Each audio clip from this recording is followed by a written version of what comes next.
absolute disgrace of Cambridge University.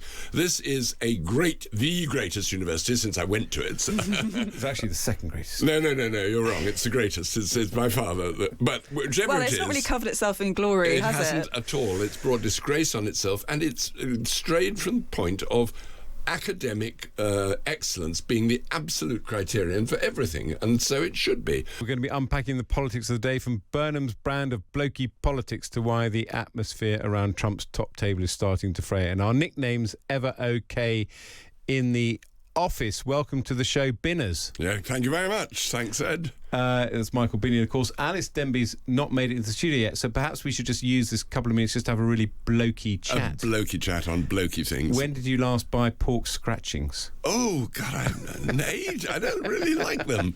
I bought Doritos. I bought pork scratching. Out. No. When did you last tweet about who should be the right back for your football team, which apparently I never tweet about football. I never look at football. I've been following the troubles at FIFA. Yeah, that's quite fun. That's nice and political. I wonder what else we can be blokey. I'll tell you what I wanted to bring up with you while we wait for Alice is there's a hilarious kind of jingle on Times Radio where they big up the really quality people that we have on the show, and you're one of them. Am I? Yeah. Good and there's Lord. this hilarious quote where you say, the quote that takes, and I had a very interesting meeting with the patriarch of the Russian Orthodox Church. Oh, yes, I've done that, yes. It's so Binners. It's such well, a these sort of people, quote. You know, you bump into them from time to time. There's a sort of random and slightly obscure name drop. Yes. Hello. Here's Alice. Good. Well, I can tell you all about my trip to St. Helena, which I've just come back from. Oh, that'll be good. That was amazing. I mean, the ends of the earth. Perfect, yes. Perfect. Said hello to Napoleon. The gay tortoise. The gay tortoise. I embraced the gay tortoise. He's got pictures of me with Jonathan. You might want to rephrase that. Yeah, sorry. No, I posed with him. Welcome to the show, Alys Denby, the opinion features writer at City AM. Hello, sorry I'm late. Don't worry, it gave Binners and me the chance to have a blokey chat. Blokey chat about pork scratchings. And I'm calling him Binners because apparently we're going to discuss whether nicknames are ever okay in the office dinners. No, I prefer Your Majesty. Yes. Your Highness. Yes, Your Highness. Editrix. Well, we've already started our blokish chat, but it's all based on Andy Burnham. Apparently, his tweets, his TikToks are too blokey. He's been instructed by Number 10's social media team, which is made up, I should say, by experts and data analysts, to turn it down a notch. Now, listen to this. This is him chatting to Chancellor John Healey in the pub. When did you last buy a pack of pork scratchings in a pub? 2 weeks ago. Oh, now.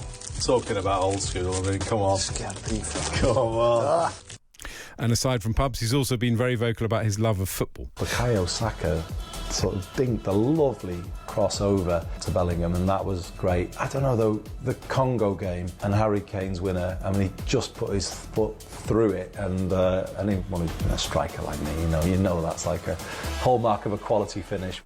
Let's start with the non-bloke, Alice. I think all of this is ghastly. What do you think? Yeah, I think as a sort of shameless London snob, I find his whole northern blokey thing tedious. I think it's going to wear thin extremely quickly when people realise that he's going to put up their taxes and make them unemployed. But what I also think about this story is that it sounds to me like crusty old Westminster telling Andy Burnham's sparky young TikTok girlies what to do. He's got this team of young people who are clearly doing a really effective job on his social media. If you look at his polling, currently it is quite effective. And this is a unit that was set up by Keir Starmer, who had a much less effective social media strategy, telling these young people what to do. So I think it's out of touch Westminster. It's a bit sad that you have to have a unit to advise people what to say in their blokey chit-chats, or now they're saying don't be so blokey, it's too much, it's over the top. But the idea of a massive social media unit who spend the whole time thinking, how can we have some clickbait so they get people talking about what the PM wants to say? It's absurd. Look, we're in a sort of period at the moment of political foreplay, right? Andy Burnham keeps putting out these he keeps putting out these videos. He keeps announcing things, but there's no scrutiny, there's no detail, and when Parliament comes back and he starts being properly held to account, I think this is all going to look really superficial. Yes, I mean, I just find the whole thing performative, and the idea that you're talking to your Chancellor. I mean, there are kind of two questions that occur to me, which are columnist specific. I mean, you are a woman, Alys. I mean, thanks for noticing. I don't like it because I think it's performative. But as a woman, do you think this is kind of male blokey talk is off-putting? I'm genuinely interested. Yeah, I think I do, but I don't think it's the blokiness of it. I think it's the northernness. I think it annoys so many people. Half the country is now being northernist. Well, he's Londonist, so I don't see why I should be putting up with that. Fair point. You're fighting back. Exactly. Yeah. I don't put it. It doesn't look. He does have a personality, right? Which Keir Starmer and to some extent Rishi Sunak really didn't. And I don't mind that he's a bloke, but what I do mind is what he's going to do to the country. Okay, that's very sensible. And Michael, you've got this old school voice, and sometimes I think if you're in a sort of movie tone cinema, saying, Prime Minister, how was your visit day? To the but the serious point here is, politics has become more and more and more informal. Yeah. And do we want... I mean, I want a little bit of gravitas from my Prime Minister. I think everything needs gravitas, not only in approach, in content, in how you dress. I mean, if you go to work looking as though you've just, come straight from the nightclub, it's not really appropriate. Well, for that job. I mean, it depends what you do. But if you're Prime Minister or Cabinet Secretary or whatever it might be, yes, some gravitas is extremely important. It gives a sense of dignity, it gives a sense of weight to policy and policy decisions and the way you approach your colleagues and the way you talk to the nation. Yeah, exactly. If you're Prime Minister, you to some extent have to embody the country. And I think what I object to in Andy Burnham is that he embodies a particular region and a particular class and a particular type of person. And I don't think he speaks for the entire country. And I don't think he speaks for posh London women like me. Well, did Thatcher speak for the entire country? I mean, you can put it a different way. I mean, nobody can say, I represent all of Britain. That's impossible. You clearly are distinct. You come from a particular place, particular area, particular background. Fine. But don't spend the whole time making that your career. Yeah, and that's that's a whole other discussion. But I do also think that there's kind of the tone of kind of musing about stuff in public. It's all a bit difficult. I wish I could have gone further. I did think that, actually. Whatever you think of Thatcher or indeed Blair, you want a leader who says, this is what I believe and this is what we're going to do. That's why they're led. I don't really want to have an endless discussion with my Prime Minister, particularly if he's got kind of pub vibes going on.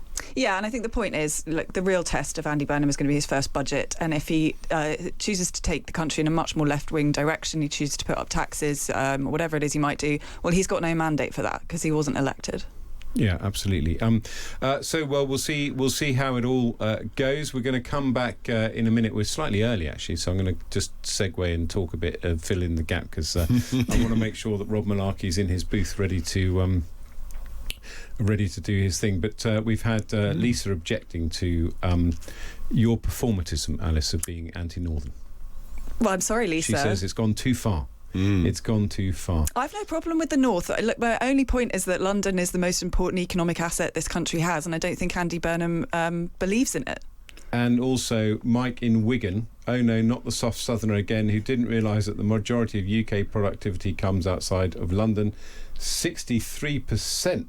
Please give her a glass of Boddington's Manchester cream beer. Well, thank you. I'd love one. That sounds great. It's not true. 20% of GDP emanates from London. Londoners' workers are 30% more productive than workers in the rest of the country.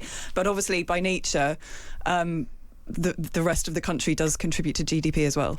Anyway, we are now going to come back and talk about foreign student loans in a minute, and we're going to talk about social housing as well, because of Kemi Badenoch's big announcement, and the Cambridge academic that's decided to stand down from his post. But still with Alys Denby and Michael Binyon. I've got to apologise, I misread Lisa's text. She actually agrees with you, Alys. She referred to a cringe fest. I thought she was referring to you, naturally.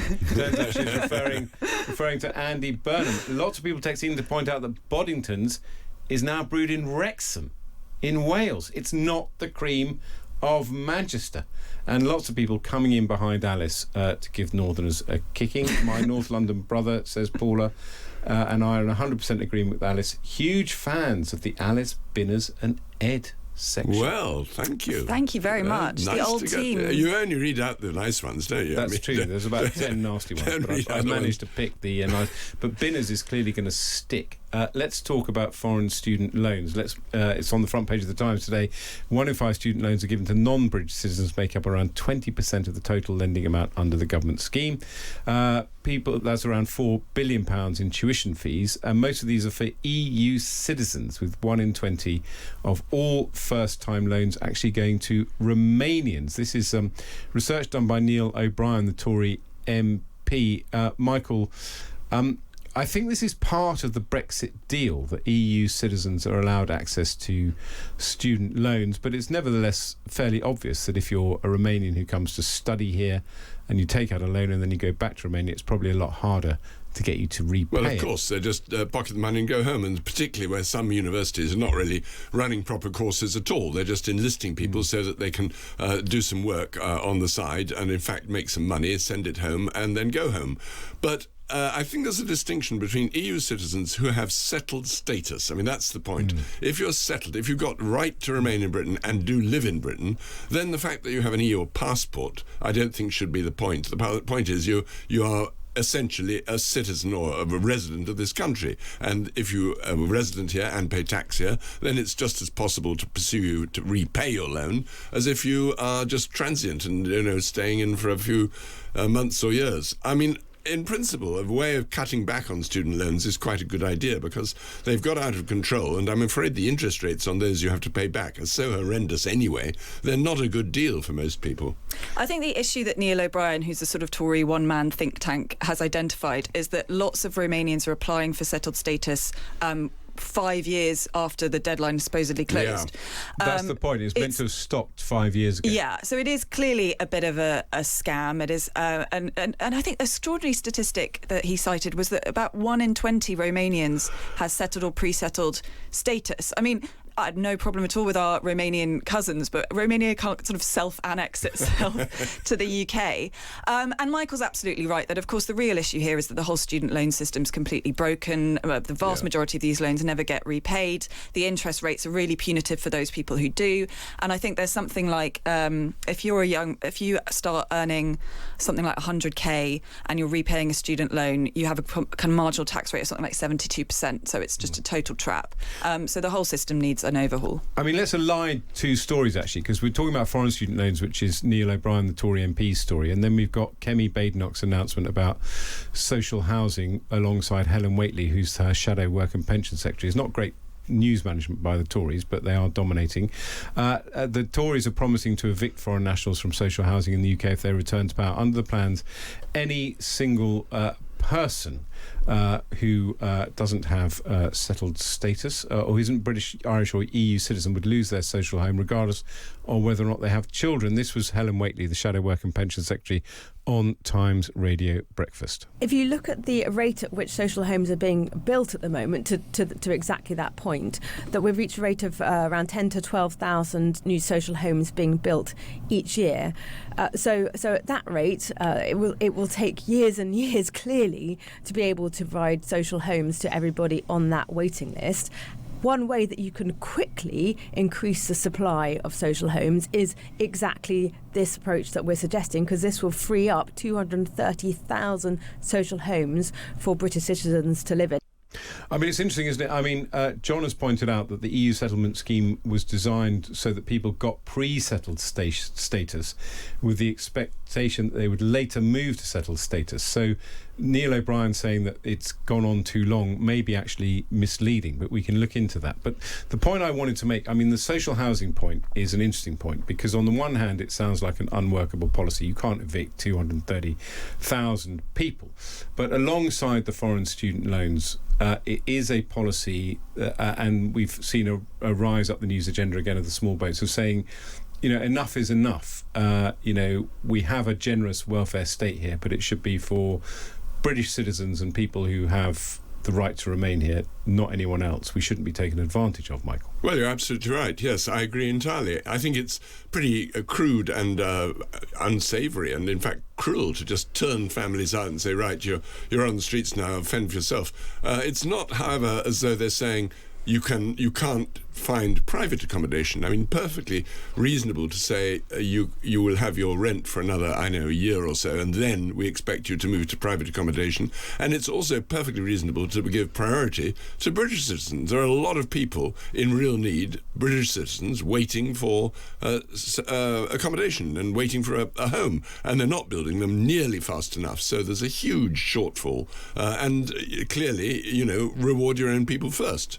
Yeah, mass evictions aren't the answer to the housing crisis. Building houses is clearly the answer to the housing crisis, which, to be fair, Helen also acknowledged. Look, immigration is clearly going to be a huge issue, and I think it's quite troubling that Andy Burnham seems to have very little to say about it. I mean, the scenes in Ceuta, I think, have really brought to people's minds that Europe has become weak and lazy and vulnerable, and that we need to defend ourselves and defend our borders.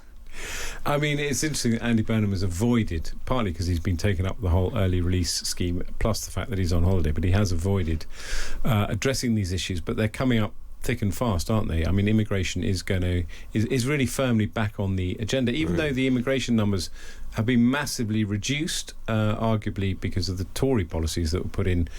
Too late to save the Tories, but certainly had an impact on immigration. Yeah. Well, I agree. I mean, it's not only an issue in this country; it's an issue all over Europe. I mean, it's a global issue of people moving around because people can. It's possible now. First of all, they have the idea that they can get rich more easily somewhere else, and secondly, it's much easier to travel, and people are adventurous. They say, well, let's try our luck here or there, and they do. And of course, the trouble is that once you start mixing up different societies, you get all kinds of conflicts of social values. You get people coming in who have a completely different idea about tolerance or respect for women or whatever it might be, which leads to enormous social tensions. And that's not just in this country, but we've seen it, across Eastern Europe, well, in France and Germany, well, everywhere really, where you get people from a different background coming in and suddenly bringing different ideas about how to live. Absolutely. Well, let's talk about a story that's sort of related to this, if you kind of see it through the prism of a culture war. It's the story that's grabbed everyone's attention this week, not just those in academia. It's a huge amount of allegations leading to his resignation. But the biography of the former Cambridge professor, as we must now refer to him, Jason Arday, is still expected to be published by Simon & Schuster.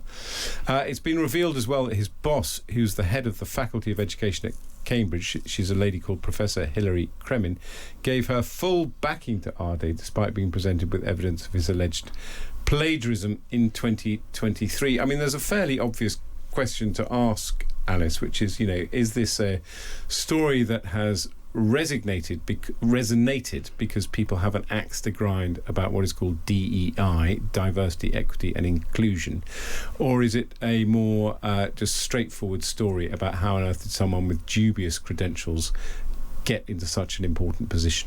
I'm excited to hear his memoir's still coming out. A great work of fiction. It's been reviewed by Sarah Dighton. It'll be in tomorrow's Times. Excellent. Well, look, everybody should read Sonia Soda's excellent column about this in the Times today. She rightly says that this is the result of the soft bigotry of low expectations, that DEI is a pernicious idea, that black people and ethnic minorities are stupid, basically, and that therefore they should be promoted without even reading his PhD, apparently. But I don't really want to talk about this guy anymore, because I think the main reason he's become such a cause celeb this week is because it's August, and because there's not a lot of other news, and he's been hounded from his job. I think the real issue with DEI is that it poses enormous costs on business. The HR industry has expanded by something like 83% since 2011. It's an unproductive part of the economy. It's a drag on business. It costs, according to Policy Exchange, something like 10 billion a year. And as Sonia says, it's a pernicious ideology. It's unmeritocratic. It's not just DEI, though. I think this raises other issues which are equally important. I mean, one is the police going after the journalist who was investigating this guy. That was extraordinary. Absolutely absurd and completely uncalled for. And you start to think, are we living in a totalitarian state if that kind of thing can happen? And the second thing is the absolute disgrace of Cambridge University. This is the greatest university since I went to it. It's actually the second greatest. No, you're wrong. It's the greatest. It's by far. But whichever it's not really covered itself in glory, has it? It hasn't at all. It's brought disgrace on itself, and it's strayed from the point of academic excellence being the absolute criterion for everything, and so it should be. And the fact that too many people were willing to bend the rules or overlook the rules or make some kind of excuse or not investigate or take some other measurement apart from academic excellence, you think, what on earth are they playing at? Well, Cambridge has a reputation, global reputation, which it has to defend all the time in every way. It seems to me that his discipline, sociology, is a fairly moribund one anyway. Yeah, particularly when it's aligned to sport, sociology. I mean, you sort of think, well, what sort of academic discipline is that? I mean, Chloe texted in earlier, not to do with this. I love Binners, but you sound like three posh people moaning about the world, representing and considering others. It's like listening to flat earthers love the show. It's confusing. The point that I want to kind of riff off that is, and call this, checking my privilege or whatever. But I do believe in positive discrimination. I do think that, I am in the position I am today because of who my parents were. I had to struggle, do I have to struggle at all to get to where I wanted to be and pursue the interests that interested me? And I felt very strongly, particularly when I was the culture minister, that, in the world of the arts, people hire people who look like them. They don't make the effort to go out and engage with people who don't come from their backgrounds. And for example, this will really get you going, Alice, I was in favour of all women's shortlists when Labour introduced them. I thought if you're going to kind of wrench something and make a change, you've sometimes got to actively intervene. Yeah, look, as you say, it's difficult for us to sit here talking about it as white privileged people, but people should read a column we had in City AM by Ike Ije, where he argues that, well, sure, positive discrimination makes sense in somewhere like apartheid South Africa or a country that has an embedded racism problem. But Britain is one of the least racist countries in the world. And likewise, it's one of the most gender equal countries in the world. We've had a female prime minister 40 years ago. So I don't agree with positive discrimination in a society like ours. Well, I think there's a difference between opening opportunity, which I quite agree is absolutely essential, and in fact making special measures to make that opportunity more relevant and more real. Levelling the playing field. Levelling the playing field, exactly. Positive discrimination. I don't like the word discrimination because that suggests that those people who really are entitled to do well because they've earned it through their excellence and whatever, are held back because others, less qualified, are told you can get in. Now, that has two effects. One, it causes resentment, and B, it degrades the credentials of the person who's been given a bit of a free ride simply because of the colour of their skin or, their ethnicity or whatever it might be. That is absolutely wrong and demeaning, and in fact, it makes them makes them feel they're only second-class academics or whatever, and that's wrong. But as culture minister, you did the right thing. Make sure that people make an effort to open the doors to others and actively look for where you might find, well, whatever cultural offering there is that's not tired and mainstream. Absolutely. Well, let's. This is all getting a bit heavy, so let's have a bit of light relief and talk about Donald Trump. He always is amusing. He's apparently torn a strip off the War Secretary, Pete Hegseth. They were at Camp David this week because there's been a shortage of American missiles. The president thought the issue had been fixed, but apparently this shortage contributed to his decision to call off airstrikes in Iran over the weekend. This is actually a very serious issue because, of course, Ukraine is now sort of undefended against Russia's ballistic missiles because it can't get a hold of Patriot missiles to take them down. But it also kind of reinforces the point that this kind of crazy war that has been launched by President Trump, not only has it not been won, not only has it seen the price of oil go up and Iran take control of the Strait of Hormuz, but it's actually left America and its allies, Michael, very vulnerable because, it's completely stupid. Patriot missiles don't grow on trees. They cost $1 million a pop. I mean, they go pop, that's it. You've hit down one or two drones or you've managed to get to a refinery in Russia. But it's just absolutely absurd. I mean, that it's so expensive to build these things when a drone is just a fraction of the cost. So it's a very unequal sort of balance. But also it leaves America completely vulnerable just at a time when they're trying to flex their muscles. I mean, Pete Hegseth seems to me one of the most incompetent defence secretaries one's ever seen. I liked his latest idea to, get the army really more warlike by giving all the men injections of testosterone. So come on, man up and be a fighting force. Let's be more like wild beasts. I mean, this is not serious serious stuff. This is not defence policy, and clearly you could have seen from the start, if you start firing off these things just indiscriminately, you're going to run out after a while. Yeah, maybe he should do a blokey video with Andy Burnham, Pete said. But this is very worrying, and Trump has kind of, he did this kind of Truth Social post, which is completely contradictory, which said, it's not true to say we've run out of missiles, and whoever's leaking this classified information is guilty of treason. I mean, it's a very serious issue. Yes, it is. I mean, I can't follow Trump. I was just reading this story, just like, what's he done now?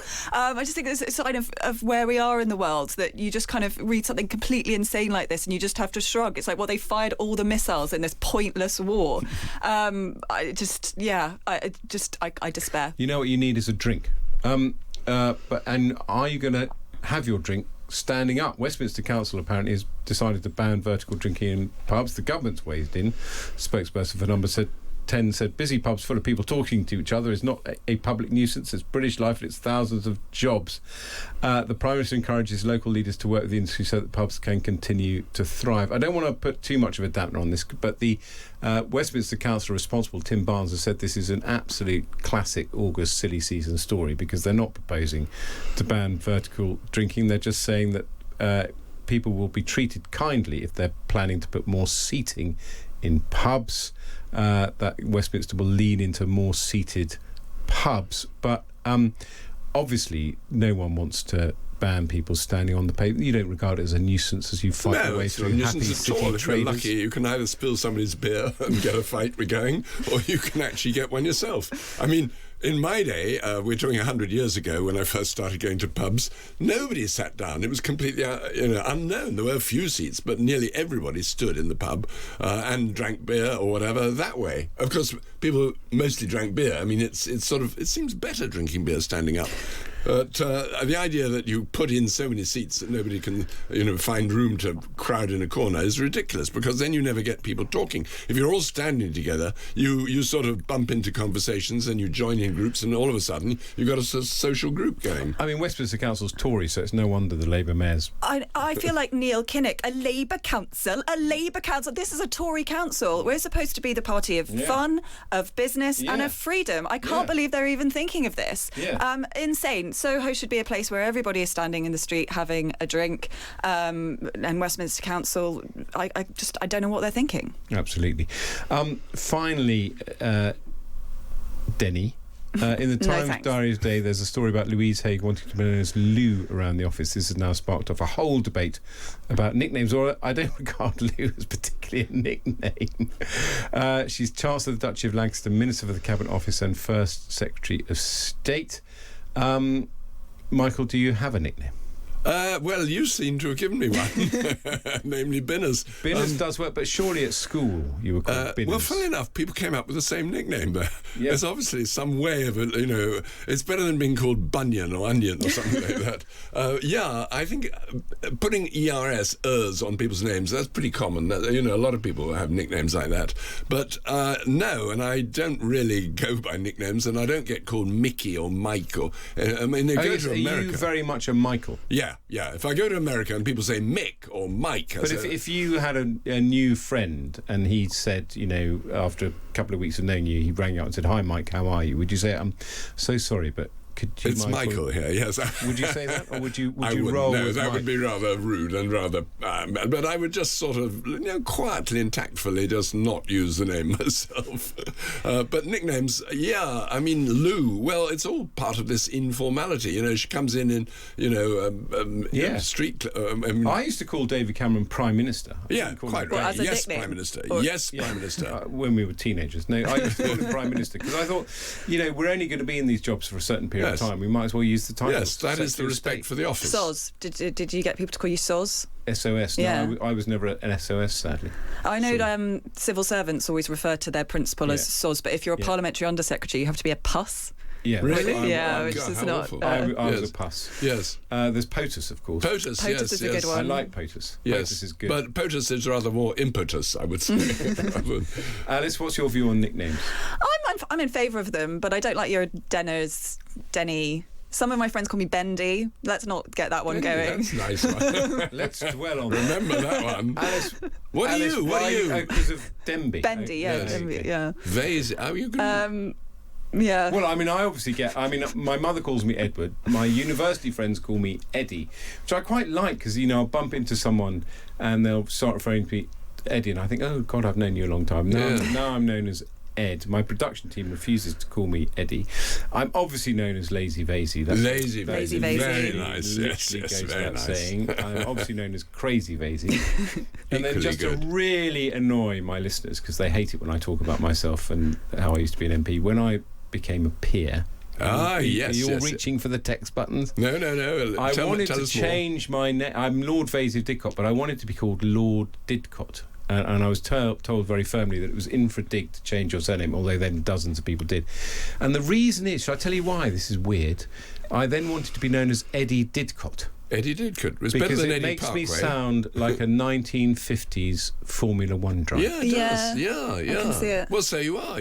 Drive this programme forward at the lightning speed and we all end up happily. Would you like us all to call you My Lord? I'm also, I've forgotten, of course, because I am Lord Vaizey of Didcot, my other nickname is Parkway. Yes. Roya Nikar, the royal correspondent of the Sun Times, calls me Parkway. And I That's a can't good one. imagine anyone choosing his title as a railway junction. It seems very odd. Are you going to pick a fight with Didcot?